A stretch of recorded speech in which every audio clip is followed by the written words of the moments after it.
Cuando se habla de hacer un paralelismo, por supuesto que la idea es poner dos entidades en comparación, de forma paralela.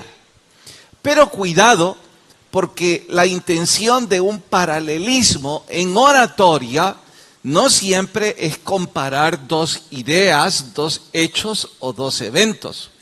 A veces el propósito es más bien ilustrar el evento A con el evento B.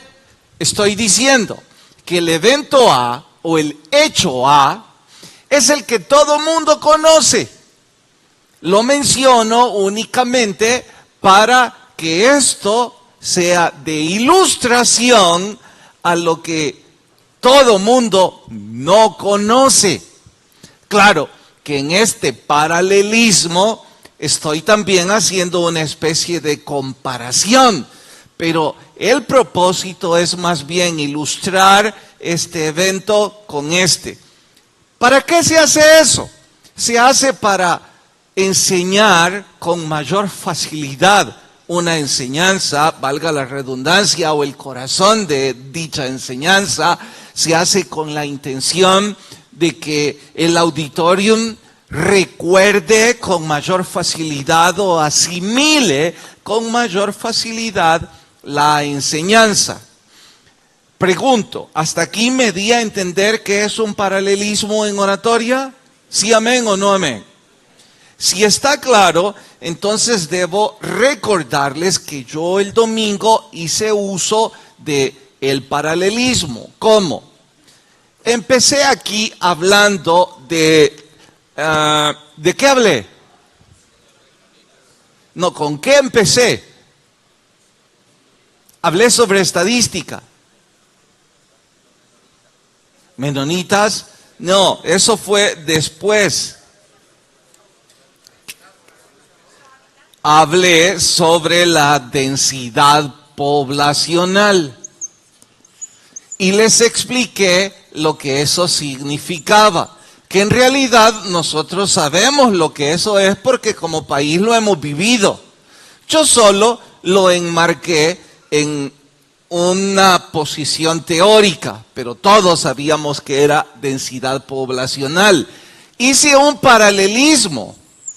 ¿Con qué?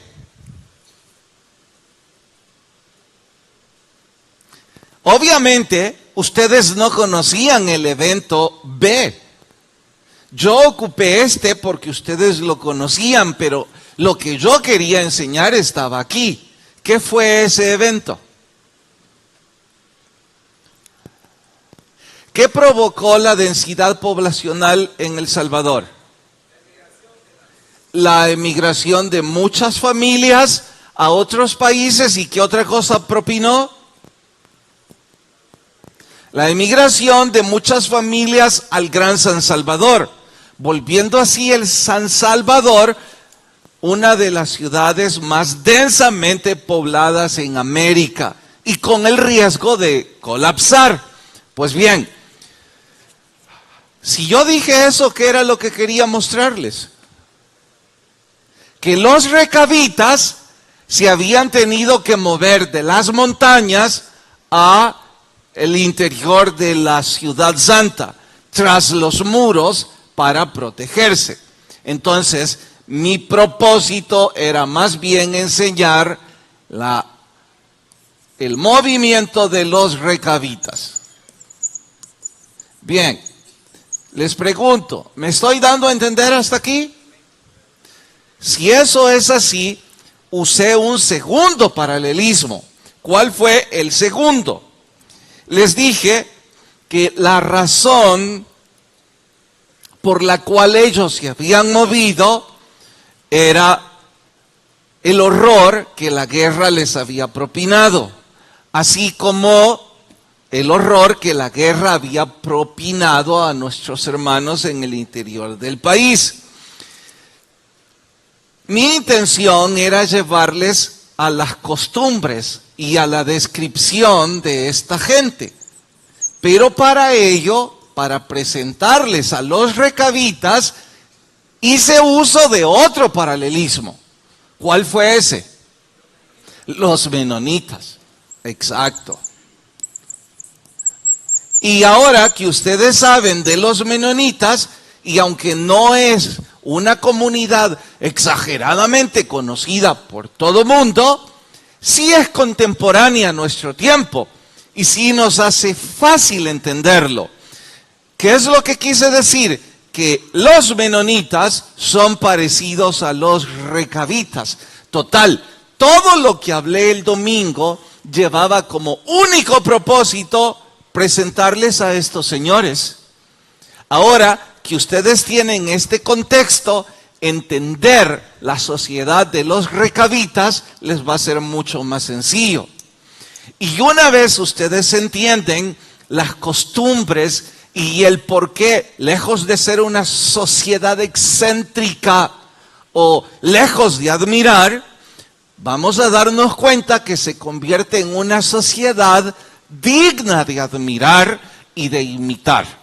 Eso y más es lo que vamos a estudiar hoy, aplicando el sermón de los recabitas a nuestro diario vivir.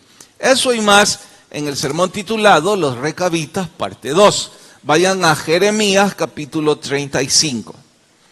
Capítulo 35, libro de Jeremías. Por favor, cuando la cita encuentran, se ponen de pie, sabré que encontraron la lectura y se me hará mucho más sencillo que todos leamos. Capítulo 35, vamos a leer del verso 1 en adelante. Vamos a leer, ya les aviso hasta cuál. ¿Listos todos? Palabra de Jehová que vino a Jeremías en días de Joacín, hijo de Josías, rey de Judá, diciendo: Ve a la casa de los recabitas, habla con ellos, introdúcelos en la casa de Jehová, en uno de los aposentos, y dales a beber vino. Versículo 5. Y puse delante de los hijos de la familia de los recabitas tazas, copas llenas de vino, y les dije: bebed vino. Leamos hasta ahí y oramos. Señor, te ruego que tu Espíritu hable a nuestras vidas, que podamos crecer en el estudio de tu palabra. Gracias por ser bueno con nosotros, en Cristo Jesús. Amén. Pueden tomar su asiento. ¿Qué me corresponde antes de aplicar esto a nuestro diario vivir? Extenderme un poco con los recabitas. Claro está que ahora yo sé que ustedes tienen un antecedente o un paralelismo en el caso de los menonitas. ¿Quiénes fueron los recabitas? Sus fundadores fueron Recab y su hijo Jonadab. Estos dos fueron los líderes de un grupo tribal muy, pero muy fuerte. Cuando llamo a grupo tribal, estoy hablando de la época de los patriarcas, en donde el abuelo del abuelo en realidad se convertía en el que dirigía a toda una familia grande. Así es que cuando digo Recab y su hijo Jonadab, estoy hablando de una tribu formalmente establecida y muy bien organizada. No puedo ni siquiera sugerir el número porque la Biblia no lo registra, pero si se unió a Jehú, rey del norte, en la guerra contra los descendientes de el endemoniado Acab, si se unió en la guerra contra los seguidores de Baal, dios de la agricultura en ese entonces, y si se convirtió la tribu en una sociedad íntimamente amiga de los judíos, podemos presumir que era un grupo tribal significativamente numérico.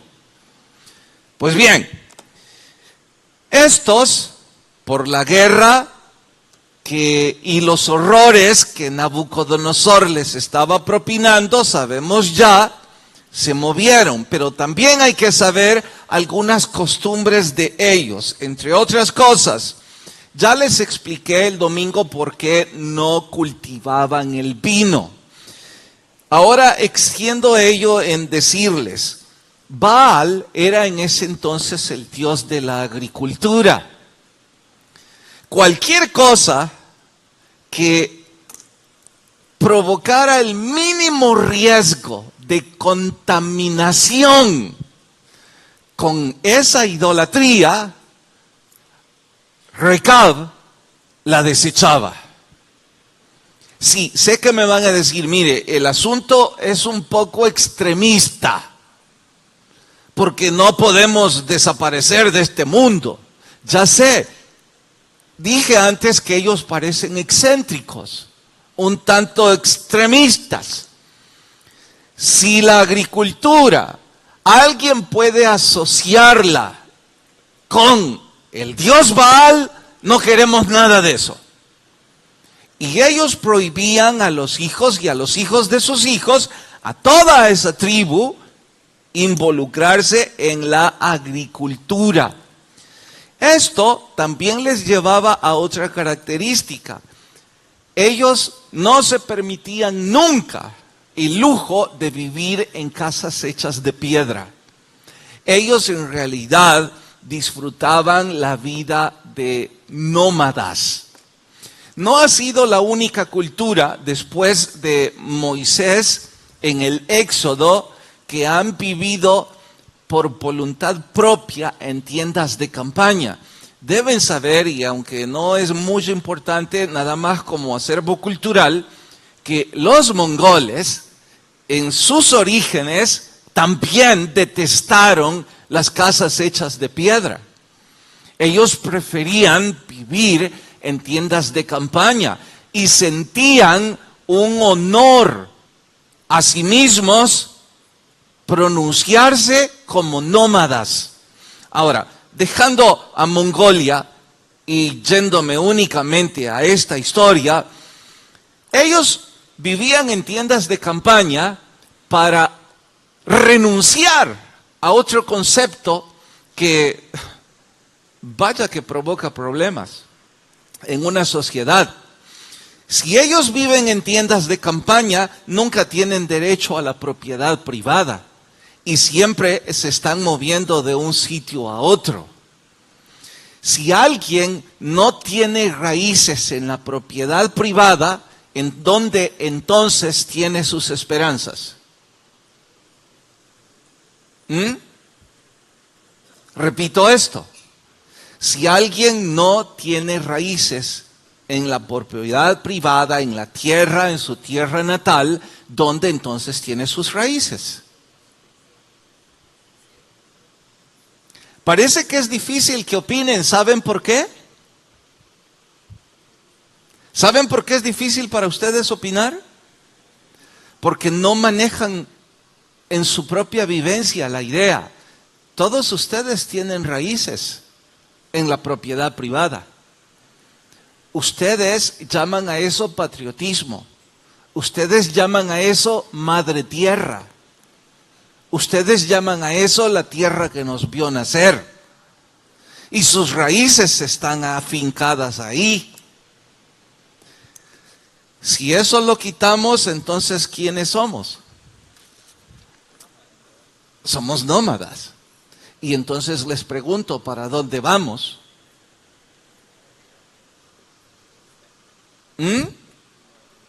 ¿Felipe? Ni se les ocurre, lo cual me preocupa. Nuestro Señor Jesús intentó inculcar esta filosofía en la iglesia primitiva y ellos sí la vivenciaron. ¿Recuerdan después de cuando recibieron el bautismo en el Espíritu Santo? Tuvieron dos grandes manifestaciones del bautismo en el Espíritu Santo. ¿Cuáles fueron las dos? Vamos, levante la mano alguien y dígame, ¿cuáles fueron las dos manifestaciones inmediatas y obvias? Hubo muchas, pero dos recalca el libro de los Hechos. Levanten la mano y díganme a los que quieren opinar, porfa. Hermana, gríteme. Sí, ¿qué pasa en el aposento? Sí, pero mi pregunta es las dos manifestaciones más grandes que tuvieron después de que el Espíritu Santo se derramó. o evidencias de que fue derramado. Número 1, hablar en lenguas. Y número 2, hermana María Elena, gríteme. Esa era. Bueno, le ganaron la partida. ¿Sí, Juan? Anunciar el evangelio. Esa no fue la segunda. Si estaban pensando en que hacer evangelismo, esa no fue la segunda. No, tampoco fue que recibieron dones. Wow, noten qué interesante, no saben. Más tarde lo buscan y lo corroboran. Se los voy a contar. Sí, vendieron toda la propiedad privada. No queremos propiedad privada. Y lo repartían y lo hacían parte de un uso común. ¿Será que el pastor va a aplicarlo y a sugerirnos que vendamos todo y lo traigamos? No, aunque se me antojaría, no voy a enseñar semejante doctrina. Pero eso es lo que ellos hicieron. El Espíritu Santo les inculcó que sacaran sus raíces de la propiedad privada. ¿Saben por qué les inculcó eso el Espíritu Santo a esos puntualmente? El Espíritu Santo no es que quería que ya no tuvieran propiedad privada, pero ellos era mejor que ya no tuvieran eso. Para que confiaran, no. Vamos, piensen. Hermana. Exacto. Si ellos seguían pensando en su propiedad privada, no irían a Samaria, a Judea y hasta lo último de la tierra, porque tenían tierras que cuidar. No se habrían convertido en los primeros misioneros. ¿Por qué? Porque su prioridad era cuidar sus posesiones. No es nuestro caso, pero debo decirlo. Sí, es un gran ente de contaminación en la iglesia evangélica de hoy día. Porque hay personas en la iglesia evangélica que por estar cuidando lo que han hecho en dinero, no están invirtiendo en el reino de los cielos. Y ni cuenta se dan que pronto van a partir porque ya pasaron los 50 años.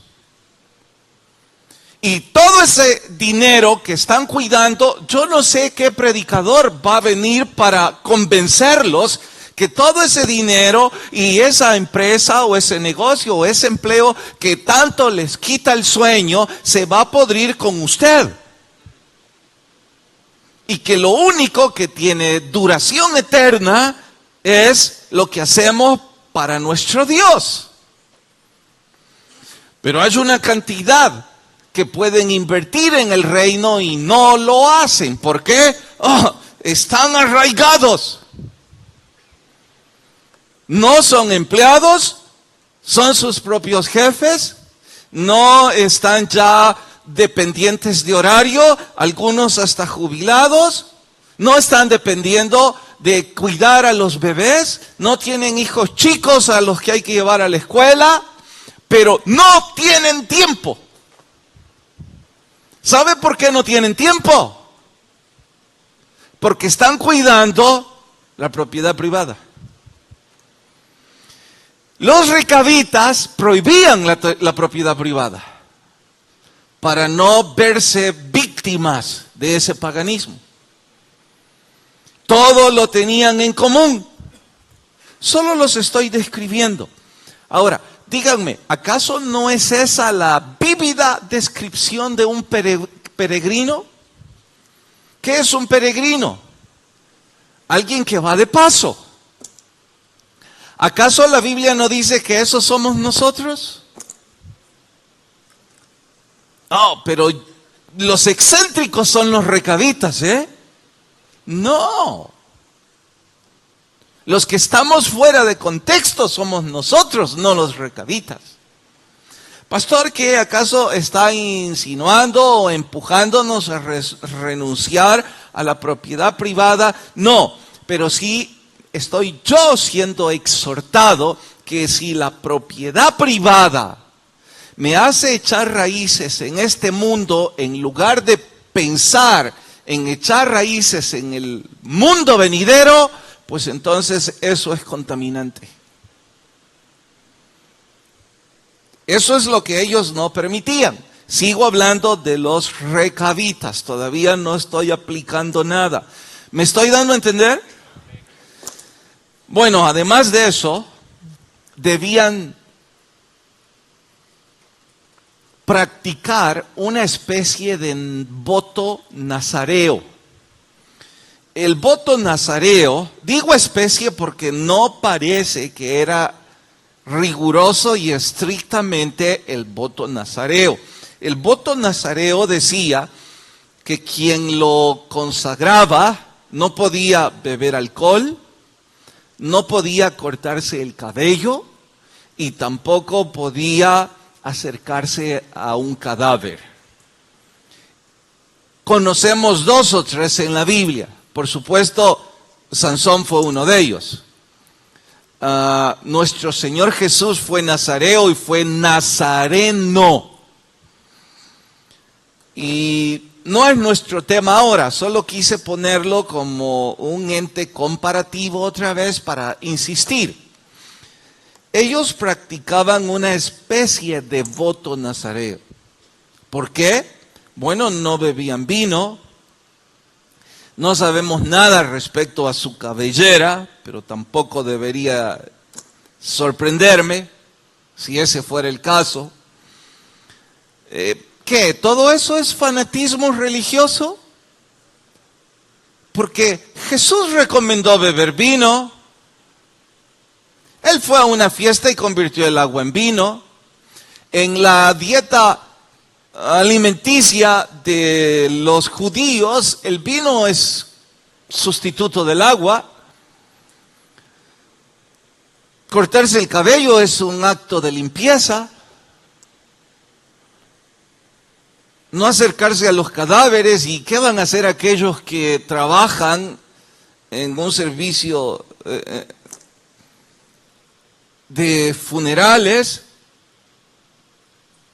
Los médicos se ven obligados a estas cosas. Entonces, poner todas esas prohibiciones es una especie de fanatismo religioso. Bueno, es demasiado argumento como para querer establecer una regla, punto por punto. Yo solo voy ahora a decir esto y entenderán por qué me detuve con los menonitas. Si intentar practicar algunos principios que parecen extremos o excéntricos, me hacen que los demás me tilden de fanático, pero me hacen vivir en un paraíso como los menonitas, tíldenme como les dé la gana. Porque yo no estoy orgulloso de la sociedad en la que vivo. ¿O ustedes están orgullosos de esta comunidad? Corrupta, sucia, alcohólica, drogadicta, promiscua.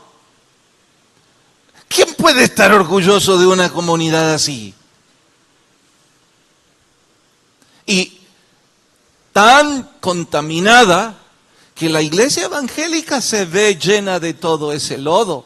Hay personas que en esta pequeña comunidad llamada La Capilla, no se puede confiar en ellos, pero ni en broma. Su palabra no es algo que tenga valor. Ni con dinero ni con nada. Bueno, ¿me siento orgulloso de esa comunidad? No. No estoy diciendo que no amo a mi gente, sí la amo, pero no es una comunidad a la que yo de forma de admiración puedo perseguir. Pero si me dijeran, ¿tiene una sociedad o una comunidad que usted admira y quisiera perseguir? Por supuesto que sí, una comunidad menonita, en donde la palabra vale más que el dinero, en donde no hay alcohol, en donde no hay adicción, en donde no hay policías. ¿Qué les ha dado esa comunidad? Lo que el mundo llama fanatismo. Por eso dije, llámenme como quieran, eso es una especie de paraíso. Y si a eso le podemos llamar una especie de paraíso, imagínense lo que Dios tiene preparado para la vida eterna. Wow, ni imaginarlo podemos. Bueno, paréntesis. ¿Me he dado a entender cómo era esta comunidad? ¿Sí, amén o no amén? Sí, amén. Bien. Ahora, ustedes van a leer en sus Biblias desde el verso 1, desde el verso 2 hasta, no empiecen porque tienen que encontrar algo y no les he dicho qué. Pero van a leer desde el verso 2 hasta el 7. Encuentren la prueba, no la prueba, encuentren el paralelismo que el gran orador Jeremías quiere usar para enseñar algo. Encuéntrenlo. Tienen 3 minutos. Si alguien no trajo Biblia y es nuevo, préstesela, por favor. Los viejos, por supuesto que no. Los futbolistas, mucho menos. Présteles una pelota de fútbol.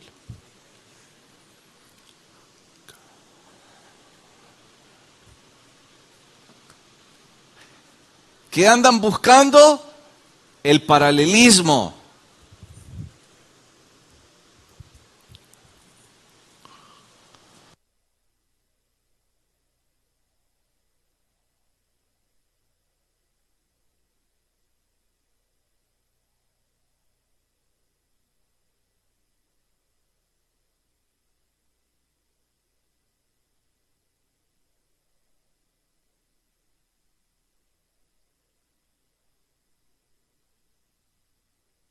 Los que lo vayan hallando, por favor, van levantando la mano y así yo puedo medir mejor el tiempo.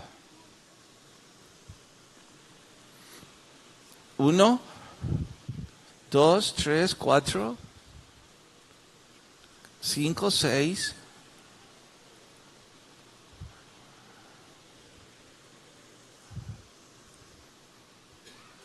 6 y hubo un interludio. 7, 8, 9, 10, 11, 12. Cristian, ¿lo hallaste? ¿Qué estás hablando, pues? Vale, le estás explicando. Okay. Mauricio, ¿listo? ¿Lo hallaste? No. 12, 13, 14, en 20 paro. 15, 19, 20. Listo, atiéndanme, vamos. ¿Quién quiere compartir el paralelismo? Mi propósito no es enseñarles técnicas de oratoria, porque el paralelismo es una técnica en oratoria. Mi propósito es ir a la enseñanza, al corazón de esto, que todavía no se los he dicho.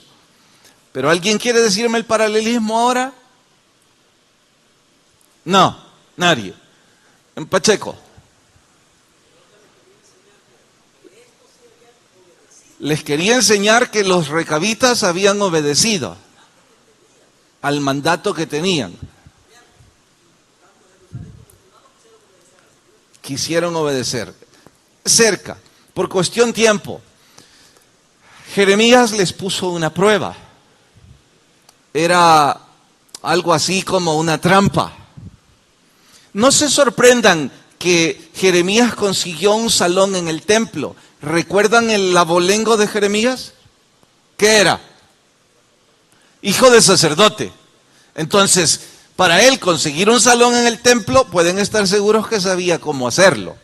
Así es que consiguió un salón en el templo, organizó una fiesta e invitó a los recabitas. Los recabitas debieron decir, bueno, si es un hijo de sacerdote, además sabemos que es un hombre piadoso, sabemos que es un profeta, un hombre de Dios, ¿cómo no vamos a ir a la fiesta?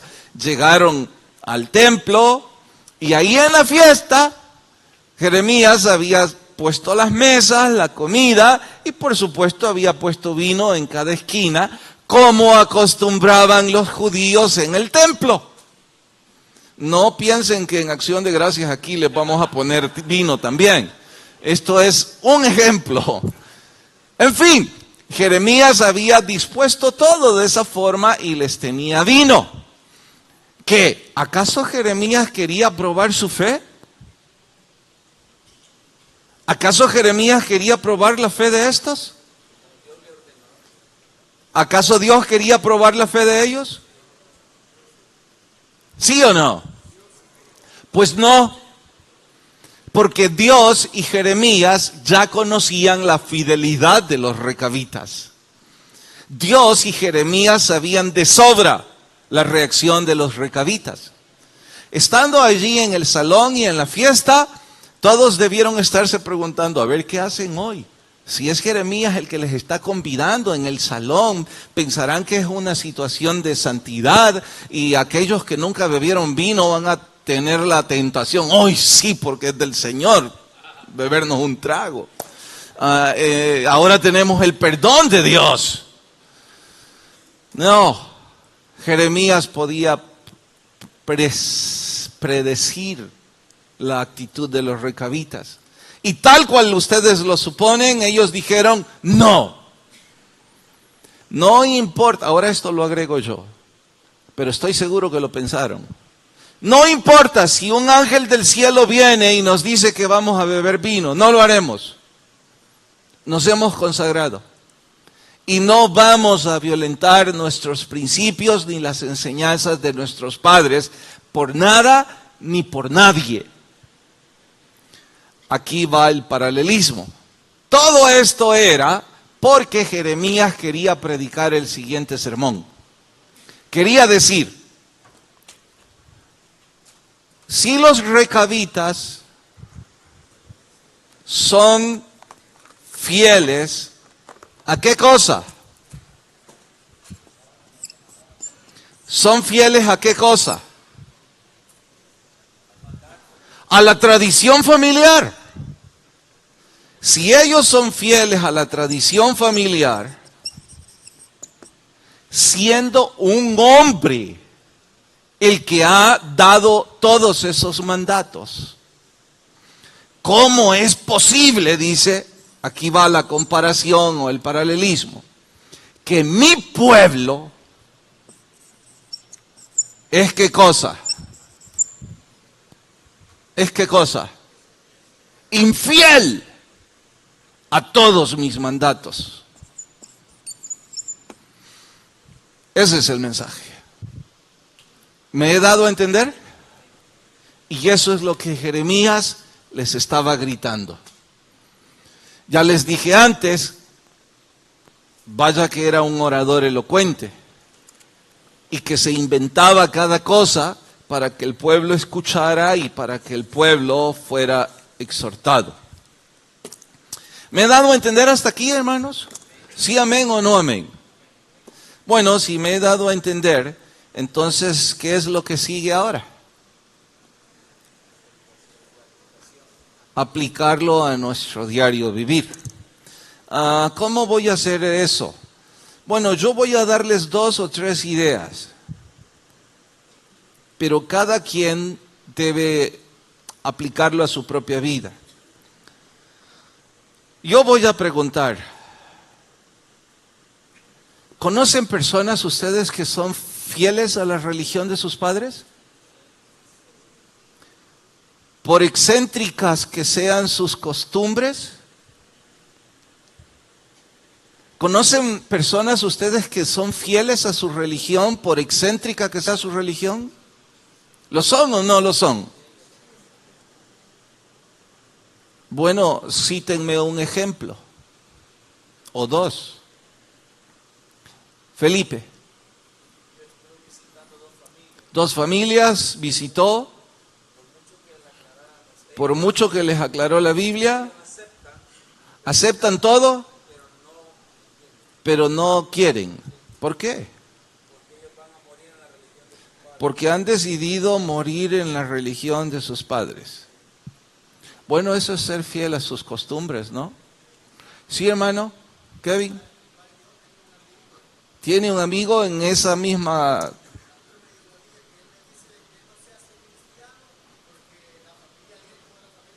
No se hace cristiano porque la familia pertenece a otra religión y él quiere ser fiel a la familia. ¡Wow! ¡Cuánta convicción!, ¿no? ¿Sabe? Yo tengo cierta, no sé si es admiración o cómo puedo decirle, pero cada vez que ando corriendo en la calle y me encuentro testigos de Jehová en las esquinas vendiendo atalayas y en puestos fijos durante todo un día y con corbata, con el calor que hace en nuestro país. Y nuestro país es analfabeta. ¿Ustedes creen que la gente que va por la calle quiere leer?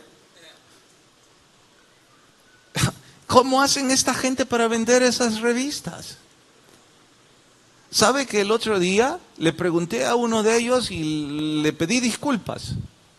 Porque le dije, mire, no estoy interesado en saber sobre su fe. De hecho, yo tengo otra fe, pero tengo una curiosidad. Él dijo, haga lo que quiera, pregúnteme, tengamos una conversación. No, le dije, yo solo quiero que me responda a esto. Sí.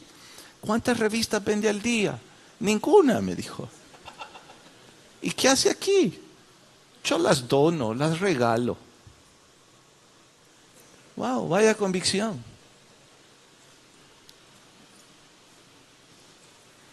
Exactamente igual que la iglesia evangélica, ¿verdad? ¿Entienden el paralelismo que estoy haciendo?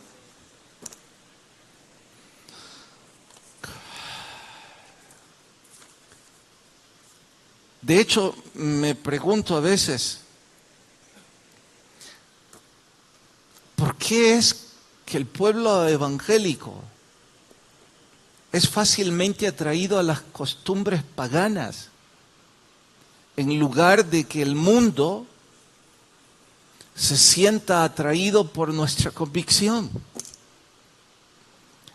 No termino de entender por qué un chico o una chica... Mire, ¿se acuerda lo que les dije de que estos menonitas no se casan sino entre ellos mismos? Los recabitas igual. Igual en el pueblo evangélico, ¿verdad?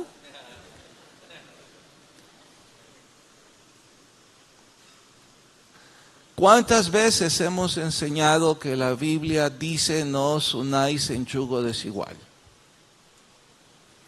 ¿El pueblo evangélico es fiel a eso? Niños y niñas en esta iglesia que durante cierto tiempo fueron relativamente fieles, todavía no sé a qué, una vez se enamoraron del paganismo, ese chico o esa chica se los llevó. Son fieles a ese romance o a ese sexo fuera del matrimonio. A eso sí son fieles, pero al principio bíblico no.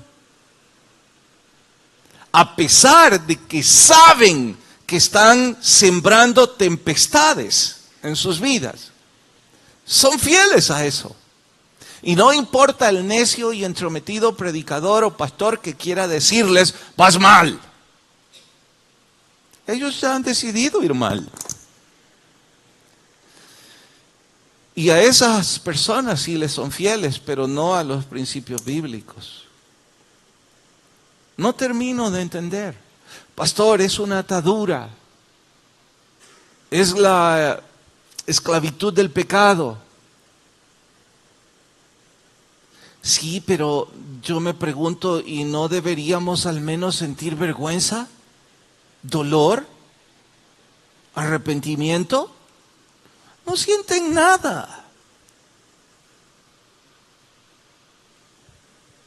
Son tantos los que he visto que se los llevan por un romance.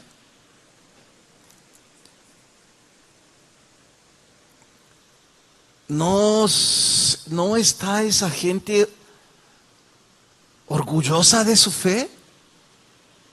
¿De sus principios? ¿De la Biblia? ¿Y sabe qué más he visto? Se equivocaron por un romance, se fueron, volvieron después de estar lastimados en un matrimonio, si es que tuvieron la suerte o la desgracia de casarse, porque no sé. Se fueron y volvieron. Siguen siendo más fieles a esa pareja inconversa que a Dios. Si ese hombre o esa mujer les insisten a alejarse de los caminos de Dios, si les insisten a dejar su servicio, si les insisten a irse de vacaciones en domingo, si les insisten a ir a una fiesta en donde van a beber alcohol, si les insisten fácilmente, ellos renuncian a sus principios por esa pareja. Y siempre tienen la extraña excusa: es para llevar la fiesta en paz. ¿Qué paz si usted no tiene paz de ningún tipo?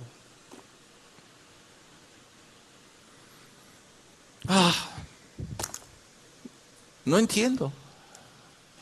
Pastor, usted es terco, por eso no entiende. Quizás esa es la explicación científica. También el mismo ejemplo en otra cantidad de cosas, como ¿notan cómo la iglesia evangélica quiere vestirse como el mundo? No voy a empezar esta noche a hacer un manual de cómo vestirse o cómo peinarse. Pero parece que la iglesia evangélica quiere parecerse al mundo en lugar de que el mundo quisiera parecerse a la iglesia. Tengo un video como de 3 minutos que creo que me va a servir de ilustración o paralelismo otra vez. ¿Querés correrlo, por favor? No sé quiénes son los que lo han dicho, pero es bueno. Luego de salir a la luz la renuncia al cristianismo. Al fin fueron rápidos estos, ¿ves? ¿Qué tal, amigos de Cristianos al Día? Luego de salir a la luz la renuncia al cristianismo de algunos líderes, como los casos del autor y ex pastor Joshua Harris y el compositor de la banda Hillsong Marty Sampson, nos ha llamado la atención el impactante mensaje de un destacado cantante cristiano estadounidense. John L. Cooper, líder de la banda Skillet, escribió en una carta un asombroso mensaje de reflexión que vamos a leer de forma resumida a continuación. ¿Qué está pasando en el cristianismo? Cada vez más nuestros líderes, personas influyentes que alguna vez fueron caras de la fe, se están desvaneciendo y al mismo tiempo están siendo muy públicos y audaces al respecto. Mi conclusión para la iglesia, nosotros los cristianos, debemos dejar de hacer de los líderes de adoración y líderes de opinión, o personas influyentes, o personas geniales, o personas relevantes, las personas más influyentes en la cristiandad. Y sí, eso incluye a personas como yo. He estado diciendo durante 20 años, y probablemente parecía bastante crítico para algunos de mis compañeros, que estamos en un lugar peligroso, cuando la iglesia está mirando a cantantes de adoración de 20 años como fuente de la verdad. Ahora tenemos una cultura de la iglesia que aprende quién es Dios cantando canciones de alabanza modernas en lugar de las enseñanzas de la palabra. No estoy siendo grosero con mis amigos líderes de adoración, muchos de los cuales estarían de acuerdo conmigo al decir que los cantantes y los músicos son buenos para comunicar emociones y sentimientos. Creamos un momento y un vehículo para que Dios hable. Sin embargo, los cantantes no siempre son las mejores personas para escribir la verdad y doctrina bíblica sólida. A veces somos demasiado jóvenes, demasiado ignorantes de las escrituras, demasiado inconscientes o demasiado despreocupados por la pureza de las escrituras y la santidad del Dios al que le estamos cantando. ¿Alguna vez has considerado la falta de respeto que es cantar canciones a Dios que no dicen verdades sobre su carácter? El cantante además se refirió específicamente a las declaraciones hechas por el compositor de la banda Hillsong Marty Sampson al anunciar que se estaba retirando del cristianismo y que tenía muchas dudas sobre la palabra de Dios. John Cooper dijo lo siguiente: Hay un hilo común que atraviesa a estos líderes influenciadores que básicamente dice: nadie más está hablando de lo verdaderamente importante. Esto es simplemente falso. Acabo de leer hoy una declaración de un famoso líder de adoración. ¿Cómo podría un Dios de amor enviar a la gente al infierno? Nadie habla de eso. Como si él fuera la primera persona en preguntar eso. Hermano, no eres tan único. La iglesia ha luchado con esto por 1500 años. Literalmente, todo el mundo habla de eso. Los niños hablan de eso en la escuela dominical. Hay como 1.000 millones de libros escritos sobre el tema. El hecho de que no obtengas la respuesta que deseas no significa que no estemos dispuestos a preguntarnos esto. Luchamos con las escrituras hasta que la renovación de nuestras mentes nos transforma. Es hora de que la iglesia redescubra la preeminencia de la palabra y valore la enseñanza de la palabra. Necesitamos valorar la verdad por encima del sentimiento, la verdad por encima de la emoción. Y lo que estamos viendo ahora es el resultado de la iglesia, levantando personas influyentes que no valoraron supremamente la verdad, que han dirigido a una generación que tampoco cree en la supremacía de la verdad, y ahora esos líderes desautorizados siguen orgullosamente liderando e influyendo audazmente lejos de la verdad. ¿Qué opinas de lo que dice este cantante? Déjanos tus comentarios. ¿Que por qué fui a parar en este video? Porque alguien me dijo de la iglesia: el pastor ya sabe lo que dijo el líder de Hillsong. No sé quién es, le dije. Es el que dirige. ¿Y qué dijo? Que ¿cómo es posible que un Dios de amor puede mandar gente al infierno? Bueno, le dije, pastor, ¿no le importa? No me importa. ¿Por qué no me importa? Porque tengo la Biblia que me explique. 1, 2, son líderes desautorizados. ¿Qué es lo que los autoriza? La falta de convicción de la gente ignorante. Humo, luces, ruido y los miles de ignorantes. Wow, este sí sabe. No tienen convicción ninguna. ¿Saben? Es tan absurdo, tan ridículo como lo que digo ahora. Pastor, ¿ya escuchó lo que dice Maradona respecto a la iglesia? ¿Y qué me importa lo que dice Maradona? No, pero es que es Maradona. ¡Qué ridiculez! Son gente desautorizada, que los siguen sus opiniones, la gente ignorante, sin convicción y sin fidelidad, que no es fiel a sus principios, que no es fiel a la palabra. ¿Y saben qué más? En ese video dice que este hombre salió diciendo eso y que se retira del ministerio porque él no concibe que un Dios de amor mande a la gente al infierno. No sé quién es el fulano y no me importa. Pero les puedo asegurar que va a salir, si es que no salió pronto ya, el pecado en el que vive. Y como la Biblia dice que vivir en ese pecado va al infierno, en lugar de decir que él está en pecado, pedir perdón y pedir que oren por él, dice que no concibe un Dios así. Como un montón que se van de esta iglesia. Como un montón que excusan su estilo de vida. Sería tan fácil reconocer nuestros pecados, pedir perdón y decirle al Señor: Dios, ayúdame a salir de aquí. No estoy orgulloso. Me da mucha pena, me duele. Señor, ayúdame a tener convicción en mi Biblia, convicción en mi oración, convicción en mi ministerio, que nadie me saque de ahí. ¿Cómo puede ser que algunos dicen que es para llevar la fiesta en paz que le hacen caso a su mujer o a su esposo? Yo pensaba que el que les daba la paz era Cristo Jesús. Pero extraño estilo de vida, ¿no? Es siempre igual.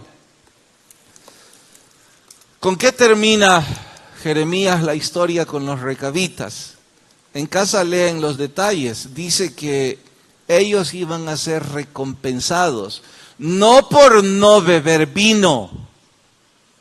Ellos iban a ser recompensados por ser fieles a Dios. Como también los judíos iban a ser recompensados por ser infieles. Allá usted y yo, ¿en cuál de los extremos queremos quedar? Oramos.